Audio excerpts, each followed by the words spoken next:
দর্শক, খুবই গুরুত্বপূর্ণ একটা খবর। দেখেন, এই যে শেখ হাসিনার, তো দেখছেন খবরের শিরোনামটা হচ্ছে এই: হাসিনা সহ ৩০ জনের গ্রেপ্তারি পরোয়ানা গেল ১২ দপ্তরে।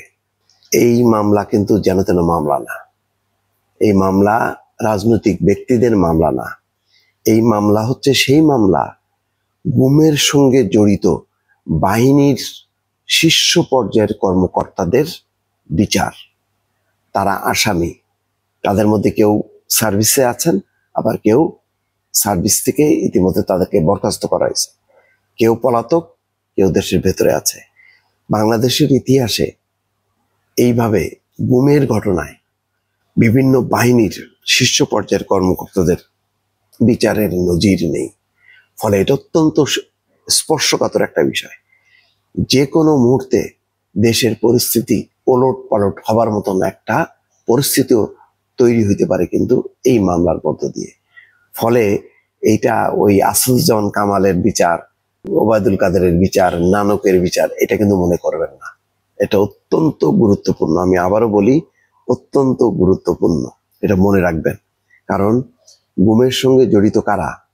ডিজিডিএফআই, এনএসআই, র্যাব, পুলিশ, এমনকি বিজিবি।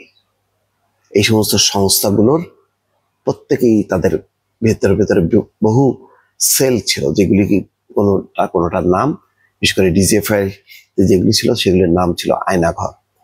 সেই আয়নাঘরে কি হতো? বিচার হতো না, গুম করে সেখানে রাখা হতো বছরের পর বছর। যেমন ব্যারিস্টার আরমান ৮ বছর কি ৯ বছরের মাথায় এসে যখন কি সরকার পতন হলো, তখন তাড়াতাড়ি তাদেরকে ছেড়ে দেওয়া হলো। ছেড়ে দিয়ে কি করেছে? ওই সমস্ত ঘরগুলো সব মুহূর্তের মধ্যে নিশ্চিহ্ন করে স্বাভাবিক ঘরে রূপান্তর করা হয়েছে, যাতে বুঝতে না পারা হয় যে এইগুলি আয়নাঘর হিসেবে ব্যবহার হতো। বুঝতে পারছেন?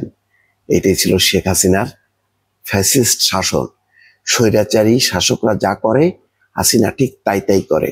আর সেই ঘটনার বিচার হচ্ছে, যার প্রধান আসামি হচ্ছেন শেখ হাসিনা এবং দ্বিতীয় প্রধান হচ্ছেন শেখ হাসিনার যে বোন, ছোট বোন, শেখ রেনার দেবর জেনারেল তারেক। দর্শক, মনে রাখবেন, এটা অত্যন্ত স্পর্শকাতর একটা মামলা, যার কারণে চিফ প্রসিকিউটর তাজুল ইসলাম বলছেন যে এটা বাহিনীর দায় না, যারা ঘটনার সাথে যুক্ত সেই ব্যক্তির দায়, এটা বাহিনীর দায় না। এটা বলার মধ্য দিয়ে বাহিনী যাতে রিয়াক্ট না করে, জন্য আলাদা করা হচ্ছে। গুমের ২ মামলায় সাবেক প্রধানমন্ত্রী শেখ হাসিনা সহ ৩০ জনের গ্রেপ্তারি পরোয়ানা আইজিপির কাছে পাঠিয়েছেন আন্তর্জাতিক অপরাধ ট্রাইব্যুনাল। সেই সঙ্গে দায়িত্বপ্রাপ্ত বাহিনীর ১২ দপ্তরে পাঠানো হয় এই গ্রেপ্তারি পরোয়ানা। বৃহস্পতিবার সকালে এই তথ্য জানিয়েছে ট্রাইব্যুনালের রেজিস্ট্রার কার্যালয়। এই প্রসঙ্গে চিফ প্রসিকিউটর তাজুল ইসলাম বলছেন, বুধবার বিকেলেই ২ মামলায় ৩০ আসামির বিরুদ্ধে জারি হওয়া গ্রেপ্তারি পরোয়ানা আইজিপি এবং ১২টি দপ্তরে পাঠিয়েছে ট্রাইব্যুনাল।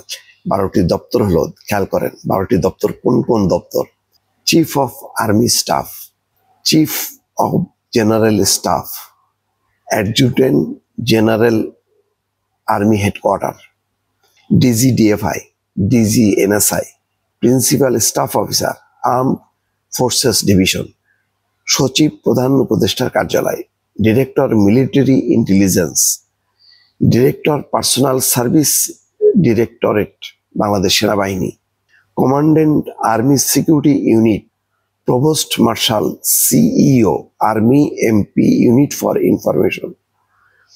এর আগে বুধবার টিএফআই সেলে গুমের ঘটনায় মানবতা বিরোধী অপরাধের মামলায় সাবেক প্রধানমন্ত্রী শেখ হাসিনা সহ ১৭ জনের বিরুদ্ধে গ্রেপ্তারি পরোয়ানা জারি করেন ট্রাইব্যুনাল ১। একই সঙ্গে যে আইসিতে গুমের ঘটনায় আরেক মামলায় শেখ হাসিনা সহ ১৩ জনের বিরুদ্ধে গ্রেপ্তারি পরোয়ানা জারি করা হয়। একই দিনে সকালে এই ২ মামলার আনুষ্ঠানিক অভিযোগ দাখিল করেন প্রসিকিউশন।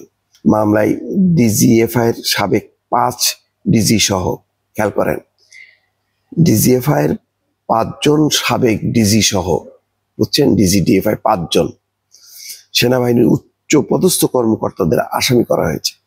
এর মধ্যে অনেকেই এখনো কর্মরত রয়েছেন, তবে ফর্মাল চার্জ আনুষ্ঠানিক অভিযোগ দাখিলের পর আন্তর্জাতিক অপরাধ ট্রাইব্যুনালের সংশোধিত আইন অনুযায়ী তারা কোনো পদে থাকতে পারবেন না বলে জানিয়েছেন চিফ প্রসিকিউটর। এই পরোয়ানা জারির পরে তারা আর দায়িত্বে থাকতে পারবেন না যদি কেউ দায়িত্বে থেকে থাকেন। অত্যন্ত গুরুত্বপূর্ণ দর্শক, মনে রাখবেন। ভালো থাকবেন। আল্লাহ।